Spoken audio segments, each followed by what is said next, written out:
Big boss Malayalam season 7 അങ്ങനെ ഈ ആഴ്ചത്തെ എവിക്ഷൻ പൂർത്തിയായിരിക്കുകയാണ്. നമ്മുടെ ആര്യൻ ബിഗ് ബോസ് വീട്ടിൽ നിന്ന് പടിയിറങ്ങിയിരിക്കുകയാണ്. വളരെ പെട്ടെന്ന് ഇറങ്ങിപ്പോയി കേട്ടാ. അധികം സമയമൊന്നും എടുത്തില്ല. പെട്ടെന്ന് ഇറങ്ങിപ്പോയി. സോ നമുക്ക് ഊഹിക്കാവുന്നതേ ഉള്ളൂ. ഇത്രയും ദിവസം നിന്നൊരു കണ്ടസ്റ്റന്റിന് ഭയങ്കര വിഷമമുണ്ടാവും. അതുകൊണ്ട് തന്നെ അവിടെ നിന്ന് ഇമോഷണൽ ആകാൻ താല്പര്യമില്ലാത്തതുകൊണ്ടായിരിക്കാം പെട്ടെന്ന് ഇറങ്ങിപ്പോയി പുള്ളി.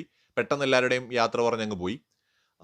നമ്മൾ നേരത്തെ ഒരു വീഡിയോയിൽ പറഞ്ഞിരുന്ന പോലെ ഇത് ഇത് വേണമെങ്കിൽ ഇതും ഒരു കുരുതി എന്ന രീതിയിൽ വേണമെങ്കിൽ പറയാം. ബട്ട് ഇതൊരു ഗെയിമാണ്. ഇവരൊരു ഗ്രൂപ്പ് ഗെയിമാണ് കളിച്ചത്. ആ ഗ്രൂപ്പ് ഗെയിമിനകത്ത് തീർച്ചയായിട്ടും ഓരോരുത്തർ വീണുകൊണ്ടിരിക്കും. ഉറപ്പാണ്. ഒരാൾ അല്ലെങ്കിൽ മറ്റൊരാൾ വീണുകൊണ്ടേയിരിക്കും. അപ്പോൾ അക്ബറിന്റെ ഗ്യാങ്ങിൽ നിന്ന് പോകുന്ന ഏറ്റവും സ്ട്രോങ് ആയിട്ടുള്ള ഒരു പ്ലെയറാണ് ആര്യൻ.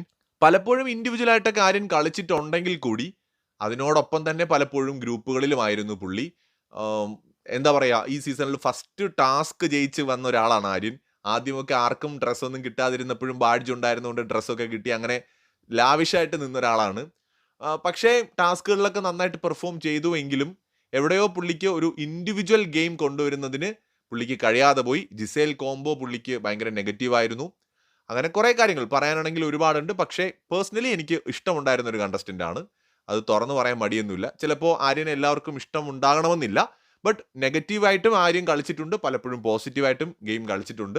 ബിഗ് ബോസിനകത്ത് ഒരു ഓളം ഉണ്ടാക്കിയതിൽ ഒരു കണ്ടസ്റ്റന്റ് ആണ് ആര്യൻ. അപ്പോൾ അതുകൊണ്ട് തന്നെ ആര്യൻ ടോപ്പ് 5 എത്തിയാൽ സന്തോഷമായിരുന്നു. അല്ലെങ്കിൽ ടോപ്പ് 6 ആര്യൻ ഉണ്ടാകണമെന്ന് ആഗ്രഹിച്ചിരുന്നു. പക്ഷെ അദ്ദേഹം പുറത്തുപോയി. ഗെയിമാണ്. നമുക്ക് അതിനകത്ത് ഓഡിയൻസിന്റെ ഡിസിഷനാണത്. സോ ആര്യന്റെ ഭാഗത്തെ മിസ്റ്റേക്കുകൾ കൊണ്ട് തന്നെയാണ് പോയത്. ഓഡിയൻസിനെ കൂടെ നിർത്താൻ കഴിയണം. നമ്മൾ ഇൻഡിവിജ്വലായിട്ട് കളിച്ചാലേ അതിന് പറ്റൂ. ഗ്രൂപ്പും സൗഹൃദവും ഒക്കെ ഉള്ളപ്പോൾ തന്നെ നമുക്കൊരു ഇൻഡിവിജ്വൽ ഗെയിം കൂടി വേണം. അതുണ്ടായിരുന്നെങ്കിൽ ചിലപ്പോൾ ആര്യന് ഇപ്പോൾ പോകേണ്ടി വരുമായിരുന്നില്ല. കാരണം സാബുവിനേക്കാളൊക്കെ ഭയങ്കര ഡിസർവിംഗ് ആണ് ആര്യൻ. ഈവൻ എനിക്ക് തോന്നിയിട്ടുണ്ട് നെവിനേക്കാൾ ഡിസർവിംഗ് ആണ് അവിടെ നിൽക്കാനെന്ന്. കൂടുതൽ അപ്ഡേറ്റ്സുമായി വീണ്ടും വരാം.